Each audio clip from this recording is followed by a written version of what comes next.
Hey guys, what's up? This is Dipnain and welcome back to my channel Dipnain Fitness. আশা করি তোমরা সবাই সুস্থ আছো, ভালো আছো এবং অ্যাজ অলওয়েজ জাস্ট ফাটাফাটি আছো। তো আজকে আমি শেয়ার করবো তোমাদের সাথে আমার গেনিং এর চেস্ট ওয়ার্কআউট রুটিন। অলমোস্ট এক মাস পর আবার একটা ভিডিও দিচ্ছি। আশা করছি তোমাদের ভিডিওটা ভালো লাগবে। বিগ পার্টকে ট্রেন করার জন্য কটা এক্সারসাইজ করছি, কটা এক্সারসাইজ আমাকে অনেকটা করতে দিয়েছে আমার চেস্টকে গ্রো করার জন্য, সপ্তাহে কদিন করছি সবটা তোমাদের সাথে শেয়ার করবো। কিন্তু সবার প্রথমে চলি আমার ব্রেকফাস্টে। ব্রেকফাস্ট যেটা ওটস আমি অলমোস্ট কমপ্লিট করে ফিরেছি। ওটস খাওয়া শেষ অ্যান্ড ওটসের সাথে যে আমার মিলটা আছে সেটা তোমাদেরকে শেয়ার করছি। চলো। তো ব্রেকফাস্টের পর আমার নেক্সট মিল ছিল 3টে হোল এগ, তার সাথে 2টো এগ হোয়াইটস, তার সাথে 200 গ্রাম মতো রাঙা আলু। এটা ছিল আমার ব্রেকফাস্টের পরের মিল।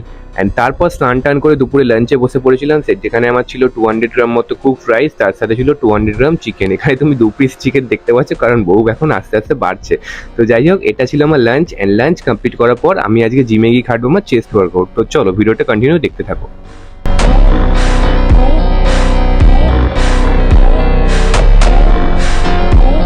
তো জিমে যাওয়ার আগে আমার কিছু সাপ্লিমেন্টসের ডেলিভারি আসার কথা ছিল, তো সেই সাপ্লিমেন্টগুলো নিতেই চলে গেছিলাম শ্রীরামপুর বেল্টিং বাজার মোড়ে। অ্যান্ড বেল্টিং বাজার থেকে আমাকে ঢুকতে হয়েছিল জিমে।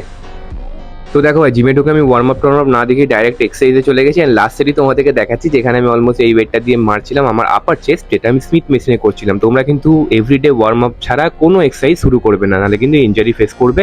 তো আমি এখানে দেখাইনি, তোমাদের টাইম সেভ করার জন্য জাস্ট আমি কি ওয়ার্কআউট করছি চেস্টের জন্য সেগুলোই তোমার সাথে শেয়ার করবো।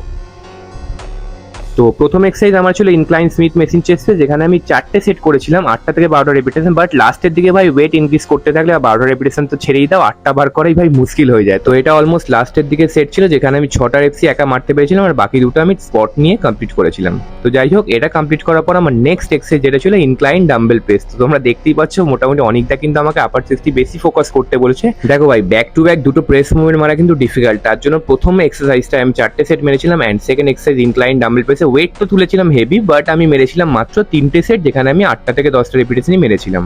আর ভাই এই টাইমটা দেখো, এই টাইমটা অ্যাকচুয়ালি তোমার মাসেল ভাই গ্রোথ করে। যে টাইমটা তুমি নিজেকে পুশ করতে পারো না, তোমার চেষ্টা করতে হয়, সেই টাইমটা মাসেল ভাই সব থেকে বেশি টেনশনে থাকে। তো সেই টাইমটা তোমরা মিস করবে না। মানে তোমরা 8টা রেপস মারতে পারলে 8টা রেপসই মেরে ছেড়ে দেবে, তা না আরো 2টো রেপস নিজে থেকে চেষ্টা করবে, কারণ এই লাস্টের 2টো রেপসই কিন্তু তোমার মাসেল গ্রোথের সব থেকে বড় রিজন হতে পারে। তো ব্যাক টু ব্যাক 2টো প্রেস মুভমেন্ট কমপ্লিট করার পর আমরা এসে গেছিলাম আইসোলেশন এক্সারসাইজ, যেটা পেক ডেক ফ্লাই সব থেকে বেস্ট মুভমেন্টস তোমার চেস্টকে গ্রো করার জন্য। অ্যান্ড ভাই এই এক্সারসাইজটা তোমরা কিভাবে করবে, কতটা ওয়েট সিলেকশন করবে, সব কিছু আমাকে অনেকবার তোমরা আক্সর দেখো ভাই। তোমরা নর্মাল বসবে সিটে অ্যান্ড নিজের শোল্ডার উইথ মেনটেন করে শোল্ডার থেকে হাতটা স্ট্রেট করে মেপে নেবে। অ্যান্ড মাপার পর এই এক্সারসাইজটা স্টার্ট করবে। অ্যান্ড এখানে যদি আমি ওয়েটের কথা বলি, দেখো এটা আইসোলেশন এক্সারসাইজ, এখানে তুমি ফুল স্ট্যাক লাগিয়ে দিলে আর একটা রেপিটেশন চেস্টকে কানেক্ট করতে পারলে না, সেরকম করলে কিন্তু হবে না। নিজের ক্যাপাসিটি অ্যাকর্ডিং ভাই ওয়েট লাগাও। এখানে যতটা ওয়েট দিয়ে তুমি নিজের চেস্টকে মোটামুটি 8 থেকে 12 বার স্কুইজ করতে পারো ভালো হবে। অ্যান্ড তারপর তুমি ড্রপ সেট এখানে করতে পারো, কোনো অসুবিধা হবে না।